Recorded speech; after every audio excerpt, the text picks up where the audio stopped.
ஒரு ஊருல ஒரு விவசாயி வாழ்ந்துகிட்டு வந்தாரு.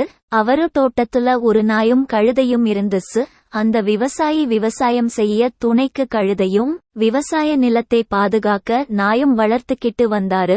ஒரு நாள் விவசாய நிலத்து பக்கம் ஏதோ சத்தம் கேட்டுச்சு. உடனே அங்க ஓடிப்போன நாய் அங்க காட்டு பன்னிங்க பயிர்களை தின்கிறத பார்த்து உடனே சத்தமா குரைக்க ஆரம்பிக்க, அந்த நாய் உடனே தூக்கத்துல இருந்து எழுந்திருச்ச விவசாயி பெரிய கம்பை எடுத்து அந்த காட்டுப்பன்னிங்கள துரத்தி விட்டுட்டாரு. தன்னோட பயிர்களை காப்பாத்துன நாய்க்கு அன்னையில இருந்து நிறைய சோறு போட்டாரு.